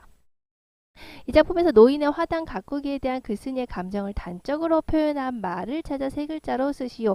이제 좋지 않게 생각한다 라는 거였죠. 별로 안 좋아한다 라는 건데 이제 이 작품에서 바로 특이하게 이 작가가 쓰는 표현이 있죠. 안 좋아한다라는 걸 바로 세 글자로 뭐라고 했습니까? 불육해라고 했죠. 그래서 서술형 답안 같은 거 작성을 할 때 여러분들이 작가가 고유하게 사용한 표현이잖아요. 불육해. 그래서 이 단어를 사용을 해서 표현을 하면 좋을 것 같아요. 그래서 안 좋아한다라는 것을 이 그 수필에서는 불육해라고 표현을 하고 있다. 이렇게 보시면 될 것 같습니다. 자, 그리고 하단에서 화초를 대하는 노인의 모습이 어떨지 정리를 해보자. 수필에서 이제 노인이 화초를 어떻게 대하고 있는지를 우리가 알 수가 있죠. 여러 가지 이제 이렇게 나무들을 대비해서 그래서 표현을 하고 있잖아요. 그래서 이제 수필을 보면은 석류나무, 장미, 봉숭아나무를 대하는 노인의 태도와 또 봉선화를 대하는 노인의 태도를 비교해서 살펴볼 수가 있어요. 그래서 내용을 보시면 우리가 이제 석류나무나 이제 장미나 복숭아나무나 전부 인위적인 것을 가한 거였죠. 그래서 색깔도 되게 대비돼서 표현을 하고 있네. 석류나무 같은 경우에는 철사로 층층이 테를 두르고 격가지와 색가지를 자르기도 해서 휘어 붙이기도 하고 이렇게 해서 인위적으로 모양을 만들었죠. 그렇죠. 장미 같은 경우에는 홍해문 같이 틀어 올렸죠. 역시 인위적으로 장미를 이렇게 여기다 장미를 이렇게 틀어 올려서 만들었죠. 인위적으로. 복숭아나무도 어때요? 키가 한자도 못 되는 어린 나무에다가 열매를 도닥도닥 맺히게 인위적으로 조그맣게 만들어서 이렇게 조그맣게 우리 분재 같은 거 보시면 이렇게 철사나 이런 걸로 인위적인 아름다움을 만들잖아요. 자, 그런 식으로 해가지고 이렇게 열매를 만들게 했다라는 거죠. 그래서 이것들은 전부 다 인위적인 거기 때문에 우리 작가가 봤을 때는 불쾌하다라고 생각을 하고 있었죠. 그리고 이제 봉선화 같은 경우에는 구석 응달에다 두고 신경을 안 썼잖아요. 아예. 그러니까 굉장히 자연적인 모습으로 이제 긍정적이다 이렇게 볼 수가 있어요. 자, 그럼 보시면은 이제 그럼 우리가 이제 인위적이고 이제 인위적이지 않은 자연스러운 거하고 이렇게 세 개하고 이제 봉선화 하나를 대비를 했는데 또 하나 대비되는 거 뭐 있습니까? 지문 내용을 보시면 여기에 수돗물 하나 넣을 수가 있죠. 수돗물 또 뭐예요? 수돗물도 역시 인위적인 것이었죠. 수돗물과 다르게 이제 봉선화에서는 또 어떤 것을 붙일 수 있어요? 바로 이제 빗물 같은 거를 넣을 수 있죠. 빗물은 자연이 주는 자연적인 거였죠. 그래서 우리가 이제 이 세 가지는 결국에 뭡니까? 이렇게 표현할 수가 있죠. 노주인의 인위적인 노력으로 이렇게 다 묶을 수가 있겠고, 봉선화 같은 경우에는 자연 그대로의 모습으로 이렇게 묶을 수가 있겠네요. 그래서 이렇게 세 개와 하나 이렇게 석류나무, 장미, 복숭아나무하고 묶을 수 있고 인위적인 것으로 봉선화는 자연 그대로의 모습으로 이렇게 엮어서 이렇게 서로 대비돼서 우리가 이해를 할 수가 있네요. 이 수필을 읽으면서 인상 깊었던 장면이나 표현, 결국에 이 수필에서 말하고자 하는 글쓴이의 가치관이 들어가 있는 것을 물어보는 거죠. 결국에 자연은 신이다. 자연은 전부 다 완벽한 것이다. 그 자체로 예술작품이다. 라고 하는 표현이다. 그래서 이 표현에서 말하고 있는 것은 결국에 뭐예요? 인적인 것은 좋지 않다. 자연적인 것이 좋다. 그 자체로 완벽하다. 자연적인 것은 그 자체로 완벽하다라고 하는 글쓴이의 가치관이 들어가 있다. 그래서 보시면 이제 계속 글쓴이의 가치관, 태도 이런 것들이 드러나 있어요. 뭐요? 바로 인위적인 건 안 좋다. 그런 거였죠. 볼까요? 다음 활동을 바탕으로 화단의 중심 내용을 알아보자. 글쓴이가 화초를 대하는 노인의 모습을, 화초를 대하고 있는 노인의 모습을 어떻게 생각을 하고 있습니까? 부정적으로 생각을 하고 있죠. 구체적으로 얘기를 하자면 화초를 인위적으로 변형시키는 분재처럼 막 그렇게 철사를 막 이어가지고 예쁘게 만들고 인위적으로 변형시키면서 노인이 화초를 가꾸고 있죠. 그런 노인의 모습을 보면서 관찰을 해보니까 내가 어떤 걸 느꼈다. 바로 불육해, 이 작가가 쓰고 있는 독특한 표현이니까 알아두세요. 그래서 별로 안 좋게 생각을 한다 라는 걸 알 수 있죠. 부정적으로 봤다 라는 것을 이제 글쓴이의 태도를 알 수가 있네요. 또 하나 뭐 있을까요? 다음 글에 드러나는 글쓴이의 이제 가치관을 보고 자신의 생각을 써보자. 역시 글쓴이의 가치관 볼까요? 자연은 신이다. 그러니까 자연은 신이 만든 그 자체로 완벽한 것이다. 이름 없는 한 폭의 작은 잡초에 이르기까지 신의 창조가 아닌 것이 없다. 다 신이 만든 것이니까 그 자체로 완벽하다. 신의 작품으로서 우리 인간이 손을 대지 않으면 안 될 만한 그러한 졸작, 그러한 미완품이 있을까? 없다. 그런 것은 없다. 라는 거였죠. 그래서 이거 의문문의 형식을 썼지만 사실은 의문문이 아닌 결국에 얘기하고 싶은 건 뭐예요? 신의 작품으로서 우리 인간이 손이 대지 않으면 안 될 만한 그러한 졸작과 미완품은 없다. 그 자체로 완벽한 예술작품이다. 굳이 손대지 말자. 라는 것을 강조하는 이제 서리법이 쓰였다. 우리가 했었죠. 자, 이것은 생각만으로 어리석은 일이다. 그러니까 손대지 마라. 자연적인 것이 좋다라고 하는 게 바로 뭐예요? 이 글에 써져 있는 내용을 봤을 때 글쓴이의 가치관이 바로 드러나 있죠. 자연은 있는 그대로의 것이 가장 아름답다라고 하는 가치관이 들어가 있어요. 자, 그럼 그걸 가지고 이제 자신의 생각을 써보라고 했잖아요. 이 가치관을 내가 들었어요. 교수 작품이 수필을 보고 읽었어. 읽고 나서 나의 생각이 뭐 공감할 수도 있고, 그래, 그렇지, 할 수도 있고, 아니야, 비판을 할 수도 있죠. 공감을 하거나 비판을 하거나 이렇게 하시면 될 것 같습니다. 자, 이 글을 바탕으로 교술갈래의 특성을 적절하게 설명한 것을 모두 골라보자. 이거 이제 갈래의 특성에 대해서 이제 알아보는 내용이죠. 특히 이 글은 교술갈래 중에서도 뭡니까? 교술갈래 중에서도 수필에 들어가 있는 내용이죠. 그걸 이제 염두를 하면서 보시면 될 것 같아요.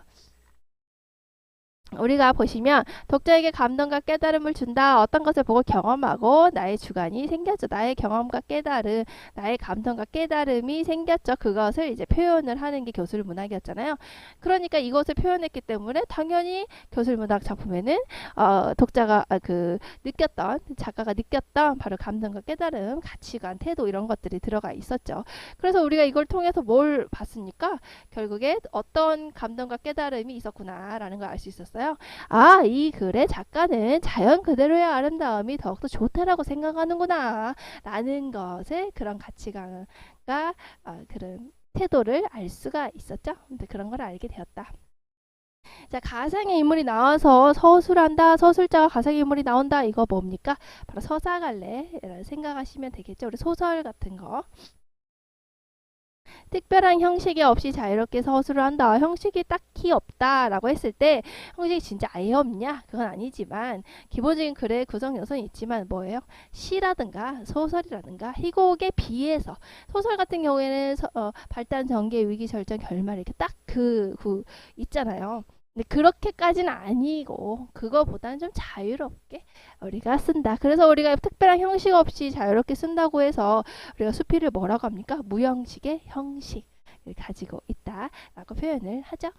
그래서 이 표현도 이제 수필에서 많이 쓰는 거기 때문에 형식이 없는 것이 오히려 형식이다라는 점에서 무형식의 형식이라는 표현을 써요. 그러니까 시나 소설이나 희곡에 비해서, 그렇죠? 딱딱딱 떨어지잖아요. 우리 시나 소설, 희곡 같은 경우에는. 자, 그리고 글쓴이의 가치관과 개성적인 표현이 드러난다. 그렇죠. 글쓴이가 이제 표현을 하는데 이제 다른 이제 교술갈래에 비해서 글쓴이의 자기 주관적인 것이 좀 더 많이 표현되어 있는 게 수필이기 때문에 글쓴이가 어떤 생각을 가지고 있는지 그에 따른 개성적인 표현이 드러나 있죠. 여기서는 가치관 뭐였어요? 자연 그대로의 모습이 가장 좋다라고 하는 글쓴이의 가치관이 드러나 있죠. 개성적인 표현은 뭐 있었어요? 예스러운 어투, 그 옛날 말 같은 거 많이 쓰죠. 으태어라고 해서 이제 또 역시 모양을 표현하는 말, 뭐 벌벌, 누릇누릇 이런 것들을 쓰고 있고, 대비를 해서 표현을 하고 있다. 이 앞에서 다 설명했던 내용이죠. 그래서 우리가 보시면 예스러운 말투 같은 거 쓰고 있고, 그런 것들을 쓰고 있고, 대상 간의 또 대비, 아까 봤던 노인이 자연을 대하는 태도라든가, 그리고 이제 또 주인이, 그 작가가 바라보는 태도, 이런 것들을 대비해서 얘기를 하고 있죠. 이 부분은 아까 이제 제재 핵심 정리해서 추가로 다시 설명을 했기 때문에 그것을 참고해서 보시면 될 것 같아요. 그렇게 개성적인 표현이 드러난다. 왜냐하면 이제 아무래도 수필 같은 경우에는 이제 그 표현을 하는 거기 때문에 세계로 표현을 하고는 있지만 우리가 다른 장르보다 이제 논설문 이런 것보다는 자신의 주관이, 자신의 그런 표현들이 좀 더 잘 담겨 있기 때문에 개성적인 표현이 좀 많이 드러나 있다라고 볼 수가 있습니다. 또 글쓴이의 상상력을 바탕으로 이야기가 전개된다. 완전히 상상을 해갖고 쓰는 거, 이거 뭡니까? 바로 서사갈래, 우리 소설 같은 경우가 그렇죠.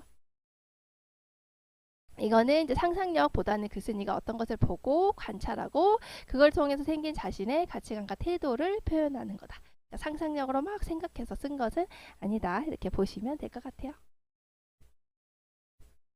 자, 그 다음에 이제 3번으로 넘어가서 이제 생태적 관점에서 작품을 감상하기 이렇게 나오잖아요. 그래서 다음 시를 생태적인 관점에서 화단과 비교하여 감상해보자 라고 했어요. 생태적 관점이라고 하는 게 그렇게 어려운 개념은 아니지만 그래도 우리가 이제 종종 나오고 이제 뭐 수능 기출에도 나오고 하니까 그냥 개념 정도는 알면 좋을 것 같습니다. 도움이 될 거예요. 자, 문학에서 어떤 생태적인 관점이라고 얘기를 한다면 이제 결론만 얘기를 하자면 인간과 자연을 이제 공존으로 보는 거예요. 그래서 지금 이제 거의 이제 그런 관점으로 많이 바라보고 있지만 예전에 이제 산업 발달이 한참 이루어지던 때에는 인간이 자연보다 우위에 있다라는 생각을 가지고 있었죠. 그런 오만한 생각을 가지고 막 개발에만 집중을 했잖아요.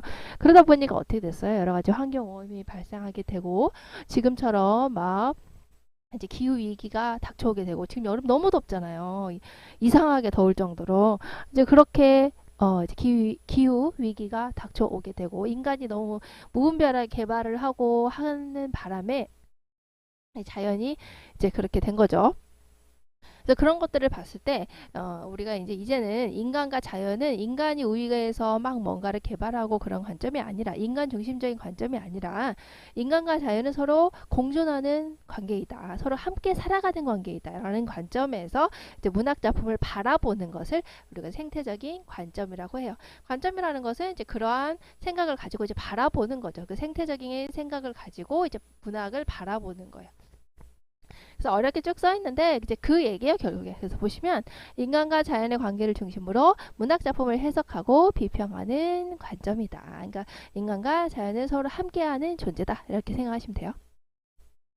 그러니까 이전에 이제 인간 중심주의였죠. 인간 위주로 인간이 개발하는 대로 자연을 무작위로 개발해도 되고 인간을 위해서라면 자연은 무자비하게 훼손해도 된다는 관점 이렇게 이게 인간 중심주의였잖아요. 그게 아니고 그것에 벗어나서 자연이나 동물, 생태계 등 비인간 존재들의 가치와 목소리를 귀 기울여서 듣고 그리고 문학을 통해서 이제 그것을 이제 환경 문제나 생태적인 위기를 이제 성찰하는데 초점을 두는 걸 생태적인 관점이라고 하는 거예요. 그러니까 이제 자연과 인간은 함께 간다. 이렇게. 그래서 기본적인 전제는 인간도 자연의 일부고 우리도 어차피 자연의 일부다. 그지? 우리가 우위가 아니야. 자연과의 조화로운 공존이 중요하다.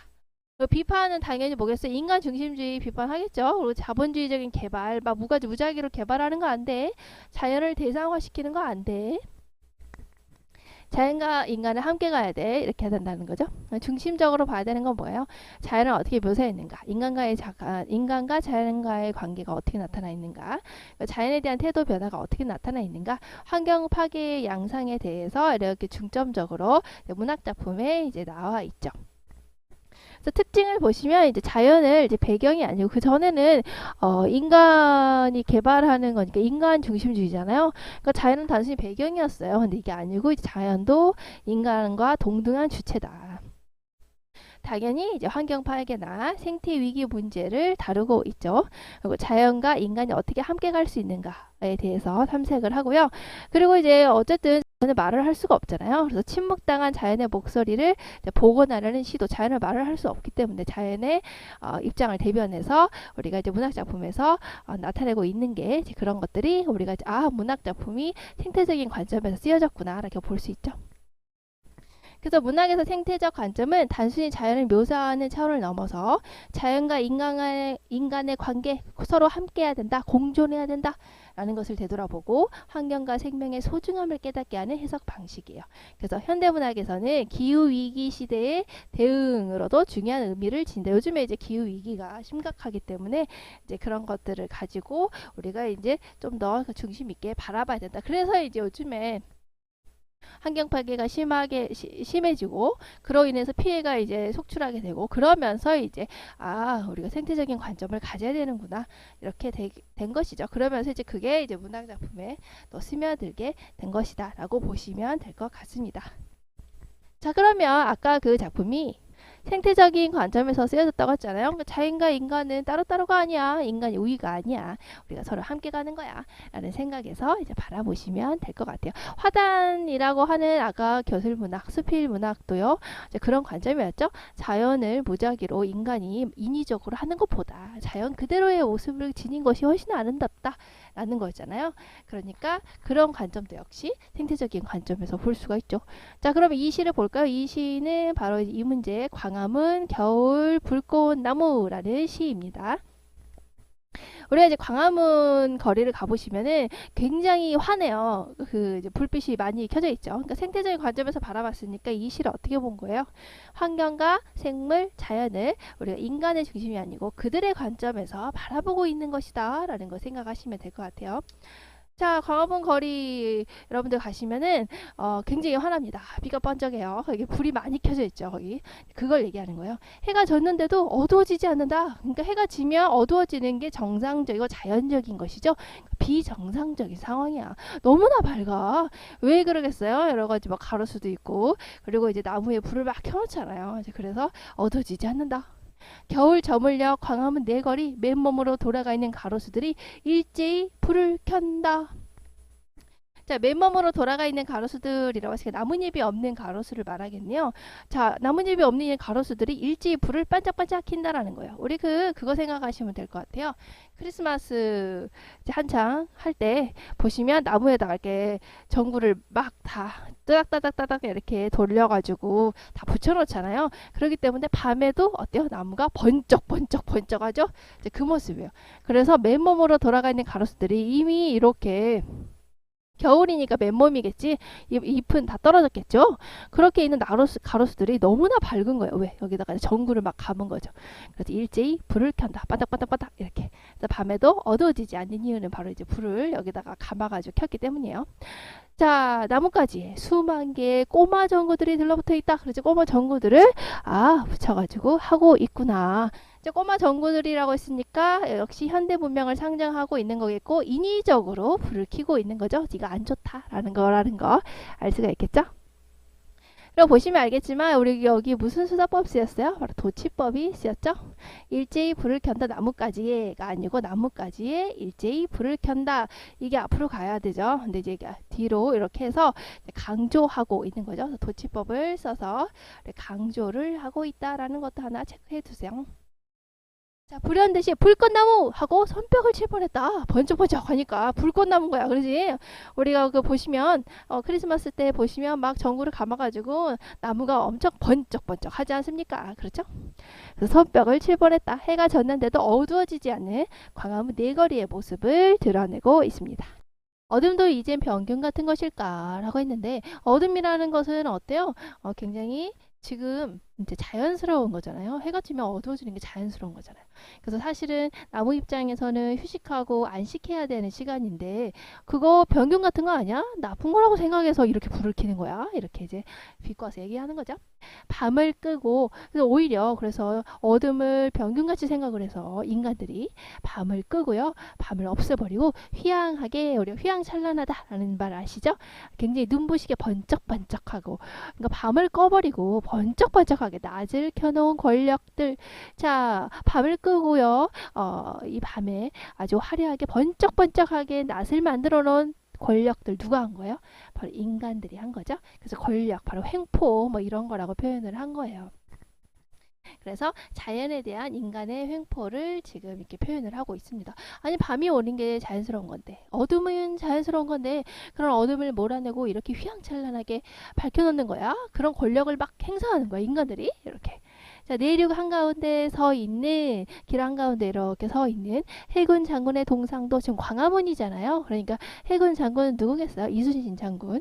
이순신 장군의 그 동상도 잠들지 못하고 있다. 왜? 너무 번쩍번쩍해. 지금 어둠인데 지금 밤인데 너무 번쩍번쩍해서 잠들지 못하는 거야. 그리고 문 닫은 세종문화회관도 밤이니까 문을 닫았죠. 그런데도 두 눈을 뜨고 있다. 잠을 못 자는 거예요. 왜? 너무 번쩍번쩍해. 누가 한 거야? 인간이 한 거죠. 자, 그래서 동상도 잠들지 못하고 동상 진짜로 잠들지 못하나요? 회관도 눈을 뜨고 있나요? 진짜로? 그런 건 아니지. 너무 무섭다. 그러면 마치 인간이 아닌 것을 인간처럼 표현하는 의인법이 들어가 있죠. 그래서 이것은 무엇을 표현하는 거예요? 현대 문명으로 인해서 그러니까 인간들이 억지로 밤을 없애버리고 번쩍번쩍하게 해버린 탓에 이렇게 비정상적인 상태가 돼버린 것을 얘기를 하고 있는 거죠. 그래서 인간들이 너무 환하게 밝혀놨기 때문에 잠을 못 자고 있어. 그렇죠? 그래서 여기까지 이제 환한 빛으로 잠들지 못하는 도시의 밤에 대한 얘기예요. 엽력소를 버린 겨울나무들은 지금 잎이 다 떨어졌으니까 엽력소를 버렸죠. 그런데 이상하게 광합성을 하고 있다. 언제? 한밤중에요. 왜 한밤중에 광합성을 하고 있다고 표현을 한 거예요? 광합성은 해가 쨍쨍 빛날 때 우리가 하는 거죠. 근데 이제 한밤중에 하고 있다는 것은 한밤중이 너무나 번쩍번쩍하다, 완전 낮이다, 휘황하다. 그 얘기를 비꼬아서 얘기를 한 거예요. 이상한 광합성이야. 그러니까 부정적으로 바라보고 있구나라는 것을 우리가 이제 알 수가 있죠. 자, 광화문은 광화문. 자, 그래서 광화문은 광화문이다. 한자를 이렇게 굳이 옆에 써놨잖아요. 그래서 이것을 한번 봐라. 포인트로 봐라라는 거예요. 자, 광자는 빛광자요. 빛이 번쩍번쩍. 화는 될 화자예요. 그러니까 빛을 바라고 있는 문이다라는 것을 일부러 한자를 써놓은 거예요. 광화문은 광화문이야. 왜 이렇게 써놓은 거예요? 빛광자. 왜 써놓은 거예요? 밤에도 환한 광화문 거리의 그런 모습을 말하고 있는 것이죠. 광화문 진짜 광화문이네. 이렇게 빛을 번쩍번쩍 발하고 있네. 뿌리로 내려가 있던 겨울 나무들이 저녁마다 황급히 올라오고 겨울이 교란당하고 있는 것이다. 뿌리로 다 내려가 있던 겨울 나무들이 저녁마다 다시 올라오는 거예요. 왜? 너무 환해서. 그렇죠? 그러니까 겨울이 지금 깜깜한 겨울이 교란당하고 있다. 굉장히 어지럽고 혼란스럽다. 겨울인지 아닌지 이거 봄이야 뭐야 막 이렇게 굉장히 혼란스럽게 되고 있다. 왜? 인간들이 지금 이렇게 만들어서. 밤에도 잠들지 못하는 사람들 왜요? 바로 너무 번쩍번쩍해서. 그래서 비정상적인 이런 상황, 그러니까 밤인데도 너무 환한 이런 상황 때문에 안식을 제대로 취하지 못하고 있다는 거예요. 그러니까 현대 문명의 영향을 지금 누구도 받고 있는 거예요? 인간도 받고 있는 거죠. 또 광화문의 겨울나무, 불꽃나무들도 역시 어때요? 어때요? 전부 다 안식을 취하지 못하고 있죠. 그러니까 이런 번쩍번쩍한 상황 때문에 사람도, 그렇죠? 인간도, 그리고 자연도 안식을 취하지 못하고 있구나. 이네요. 여기까지는 이제 교란당하고 있는, 도대체 밤인지 낮인지 알 수 없는 혼돈 속에 갇혀버린 광화문의 겨울나무에 대해서 얘기를 하고 있습니다. 자, 그러면 우리가 시적 화자가 대상을 바라보는 관점을 화단에서 글쓴이가 노인을 바라보는 관점과 비교해서 써보자. 바로 이제 무엇입니까? 시적 화자가 대상을 바라보는 관점, 인위적인 거. 지금 인간이 마음대로 권력을 행사해서 밤을 낮으로 바꿔버렸잖아요. 그거 별로다라는 거죠. 자, 그리고 이제 화단에서 글쓴이가 노인을 바라보는 관점 역시 뭐였습니까? 노인이 인위적으로 막 꽃이랑 예쁘게 만들었잖아요. 그런 거 별로다. 자연스러운 게 좋다라는 거였죠. 자, 그 두 개가 서로 비슷하네요. 자, 그것을 써주면 될 것 같아요. 시적 화자는 해가 지고 겨울이 되었는데도 나무가지에 켜놓은 전구들 때문에 나무들이 광합성을 하고 있는 모습을 안타깝게 보고 있다. 그렇죠? 자, 이렇게 자연의 질서가 파괴되는 현상을 비판적으로 바라보고 있다. 자, 그래서 보시면 안타깝게 바라보고 있죠. 그래서 이런 걸 보면은 자연의 질서가 파괴되는 현상을 비판적으로 바라보는 관점은 화단에서 글쓴이가 노인의 인위적인 화단 가꾸기를 비판하는 관점과 유사하다. 그러니까 인위적인 그런 개입, 인간의 개입에 대해서 비판적으로 생각을 하고 있다라는 것을 알 수가 있습니다. 자, 그리고 이제 우리 앞에 거기 이제 화단의 그 광화문, 화단 말고 그 위에 아까 했던 시, 이제 광화문에 대해서 제재 잠깐 보자면, 자유시 서정시고요. 비판적인 거 뭘 비판하는지 알겠죠? 인간 중심적인 그런 사고, 이런 걸 비판적으로 얘기를 하고 있고요. 광화문에 서 있는 나무들을 소재로 해서 자연의 섭리를 거스르는 현대 문명을 비판하고 있죠. 인간의 모습, 일상적인 소재에서 의미를 발견하고 현실을 비판하고 있고, 광화문에 있는 뭐 이순신 동상이라든가 세종문화회관이라든가 뭐 그런 소재들, 그리고 역설법, 도치법, 의인법 등 다양한 수사법을 사용하고 있다. 각자 찾아주시면 될 것 같습니다. 그쵸? 그래서 여기서 시적 화자가 대상을 바라보는 관점은 어때요? 광화문의 겨울밤의 모습은 가로수들이 일제히 불을 번쩍번쩍, 밤에도 잠들지 못하는 사람들과 겨울 나무들이 있었죠. 자, 이것을 보고 자연의 질서가 파괴되는 현상을 어떻게 해요? 비판적으로 보고 있다. 인간이 지나치게 개입하고 있는 현상, 그로 인해서 자연이 파괴되는 현상, 이런 것을 비판적으로 보고 있다. 이렇게 보시면 되겠습니다.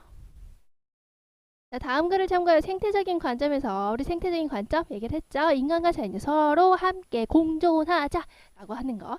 그럼 관점에서 두 작품에 대한 감상을 친구들과 나누어 보자. 인간 중심주의적인 사고를 바탕으로 한 오늘날, 그러니까 인간 중심적인 사고 뭐예요? 인간이 자연보다 우월하다 이렇게 하는 거죠. 지금까지는 그래왔다라는 거예요. 근데 그렇게 하다 보니까 자연의 우리 자연재해가 이제 심해지게 됐죠. 그래서 인간이 도리어 위협을 받는 상황이 되게 됐어요. 그러다 보니 이제 생태적 관점이 나타나게 된 것이죠. 자, 그것을 바탕으로 한 오늘날의 산업사회는 자연을 도구로 삼아서 발전해왔다. 자연을 개발해야 돼. 아파트 막 지어야 돼. 막 다 긁어버려야 돼. 뭐 이렇게. 그 결과 인류는 편리하고 안락한 생활을 누릴 수 있었다. 산업 발전하니까 산을 다 밀어버려. 아파트 지어버려. 그 아파트 사니까 좋아. 뭐 이렇게 됐죠. 하지만 그 대가로 생태계가 파괴되고, 그래서 산을 다 밀어버리니까 어때요? 비가 오니까 엄청난 이제 우리가 비바람을 맞게 되고, 산으로부터 막 이제 흙이 막 무너지게 되고, 이렇게 되면서 오히려 우리가 피해를 보게 되잖아요. 그렇죠? 그러면서 인류의 생존이 위협받고 있다. 에어컨 막 틀어버려. 막 틀어. 그렇게 했더니 결국 어때요? 점점 더 더워지게 되어 우리가 더욱더 고통을 받고 있죠.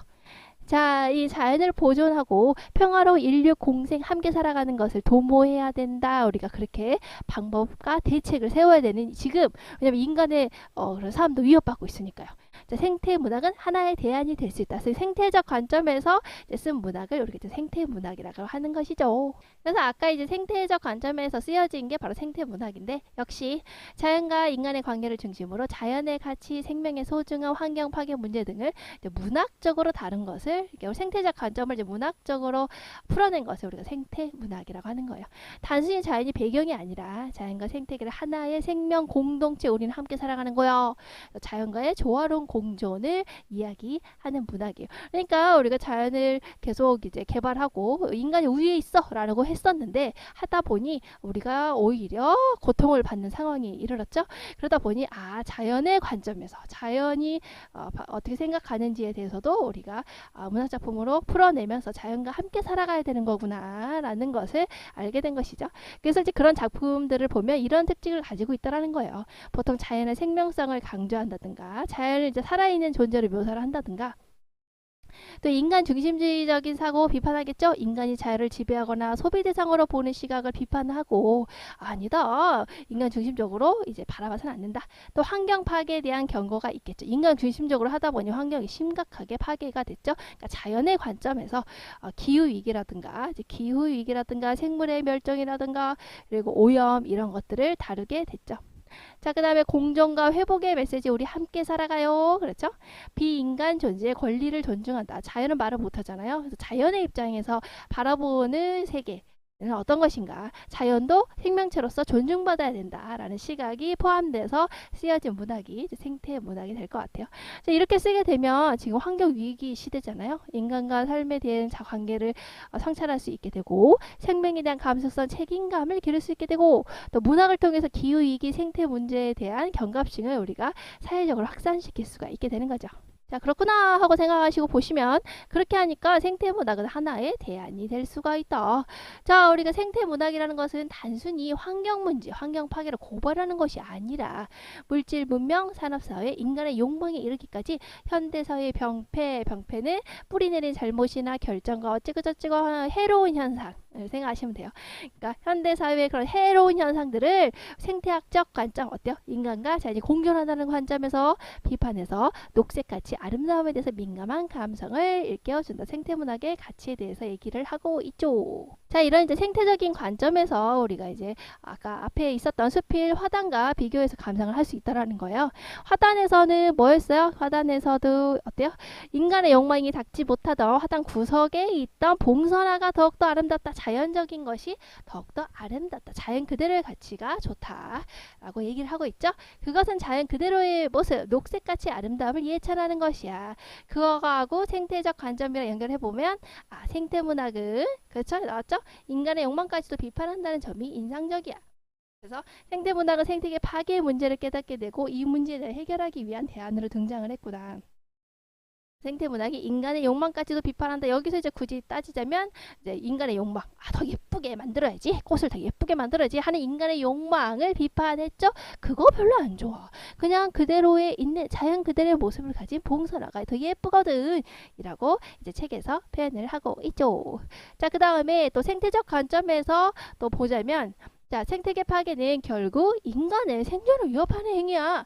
자, 그러니까 우리는 인간 중심적인 사고에서 벗어나야 돼. 인간이 짱이야 라고 하는 그런 세계, 그런 생각, 이런 것들을 비판해야 돼. 이렇게 비판의 대상이 되겠죠.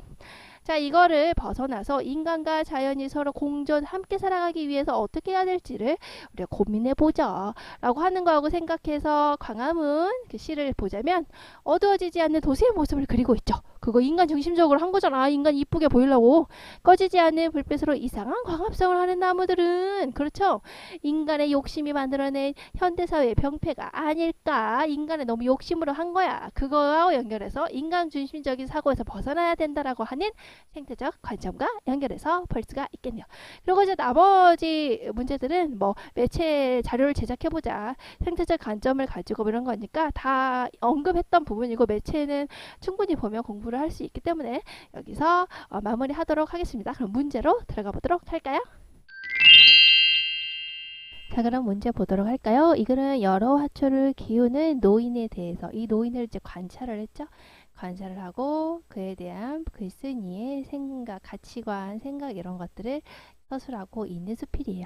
이글은 자신의 무엇을 바탕으로, 앞에서 노인을 관찰했던 자신의 경험을 바탕으로 해서 독자에게 자기가 깨달은 생각, 경험과 가치관을 독자에게 이렇게 전달하고 있는 수필입니다. 글쓴이는 노인이 화단을 가꾸는 모습을 보면서 어떤 감정을 느꼈어요? 불쾌하다, 유쾌하지 않다, 별로다 생각을 했죠. 불쾌라고 하는 거는 우리가 이제 작가가 쓰고 있는 고유한 표현이기 때문에, 여러분 서술형 답안 쓸 때 이 표현을 꼭 쓰시면 좋을 것 같아요. 화초들이 비를 맞기 전에 노인은 빗물이나 수돗물이나 화초를 키우는 데는 상관이 없다고 생각을 했다. 그렇죠. 우리가 본문 내용을 보시면 비를 맞기 전에는 몰랐어요. 뭐라고 했냐? 아니, 빗물이나 수돗물이나 물은 다 마찬가지인데 왜 말라 죽지 수돗물 줬다고 해서 하고 이제 노인이 생각하는 장면이 나오죠. 그래서 이걸 봤을 때 노인은 이제 비를 맞기 전에는 상관이 없다라고 생각을 했었어요. 노인의 화초들을 구경한 사람들은 희한하다고 생각을 했죠. 이거 본문 내용 보시면 나오고, 자, 글쓴이는 노인이 자신을 초대하지 않은 것에 대해서 서운함을 느끼고 있다. 왜 나 초대하지 않지? 이제 그거 아니었죠. 자, 그리고 노인이 만든 화초들의 모습, 이걸 이제 본문에서 확인하시면 될 것 같아요. 장미는 홍해문처럼 틀어 올렸고, 이렇게 여기 장미를 틀어 올렸고, 봉선화는 어때요? 자연적인 그대로의 모습으로 그대로 놔두었죠. 그래서 응달 밑에 두고 보살피지 않았고요. 석류나무 같은 경우에는 철사로 층층이 테를 두르고 격가지에 새가지를 자르기도 하고 휘어붙이기도 해서 인위적인 모습을 만들었어요. 복숭아 나무도 키가 한 자도 못 되는 어린 나무로 만들어가지고 거기에 열매를 맺히게 인위적으로 만들었죠. 인위적이지 않은 건 봉선하고 이게 나머지들은 다 인위적인 모습이었다라는 거, 이것도 하나 정리해두세요. 자, 이어서 보면 이 글은 무슨 갈래요? 바로 교술 갈래죠. 그 독자에게 교훈이나 가르침을 주는 이야기였어요. 교술 갈래 중에서도 이제 수필이었죠. 이 글에서는 글쓴이가 세상을 살아가는 가치관과 글쓴이만의 이제 개성적인 표현이 드러나 있다. 그래서 글쓴이의 개성적인 표현 중에 뭐 예스러운 어투를 썼다든가, 의태어를 활용했다든가, 이제 이런 거, 대상간의 대비를 사용했다든가 하는 그런 개성적인 표현을 썼죠. 글쓴이는 화초를 대하는 노인의 모습을 관찰했고요. 그 경험을 바탕으로 쓴 거예요. 글쓴이 인간이 어때요? 자연을 창조하거나 개작할 수는 없다. 그 자체로 완성된 걸작이다. 이렇게 표현을 했죠. 글쓴이는 인간이 자연을 가꾸는데 노력해야 된다고 생각했다. 아니었죠. 인간은 개입하지 말아야 된다. 자연 그대로의 모습이 좋다라고 생각하는 게 글쓴이의 생각이었어요. 글쓴이는 화초에 공을 들이는 노인의 노력, 이게 인위적이라고 해서 불유쾌하다라고 했죠. 그걸 칭찬하고 있는 것은 아니었어요. 노인은 비를 맞은 화초를 보면서 자연의 위대한 힘을 깨닫죠. 드디어 이제 비를 맞은 화초를 보면서 비를 맞으니까 너무나 이제 잘 크는 거예요. 그래서 그걸 보고 아, 그저 하늘의 물이어야 옥조 청생이 다 비를 맞아야 잘 자라는 것이구나 하는 자연의 힘에 대한 노인의 깨달음이 드러나죠. 그걸 보고 아, 자연의 힘이 더 위대한 거구나 라는 걸 깨닫게 됐죠. 자, 그리고 이제 이거는 이제 거기 교과서에 있는 표현을 그대로 이제 보시면 될 것 같아요. 주인의 일고지에도 없이 되는 대로 성큼성큼 자라는 봉선화와 대조적인 거. 봉선은 인위적인 게 아니죠. 자연적인 거, 대조적인 거. 장미, 인위적인 아름다움을 만들어낸 거. 자, 그저 하늘의 물이어야 이게 자연적인 거죠. 억저성색이 다 비를 맞아야 전부 이게 자연적인 거였는데 자연적인 거와 반대되는 거. 인위적으로 물을 끌어다 쓰는 수돗물. 자, 모두 다 신의 창조가 아닌 것이 없다. 모든가 그 자체로 완벽한 것이다. 이거 반대되는 건 이제 파괴가 되겠죠. 인간이 이제 마음대로 인간 중심적인 사고를 발휘한 거. 여기까지 하면은 문제까지 다 풀어본 것 같아요. 여러분들 공부하는데 도움이 됐으면 좋겠습니다. 여기까지 하도록 할게요. 다음 시간에 만나요. 안녕.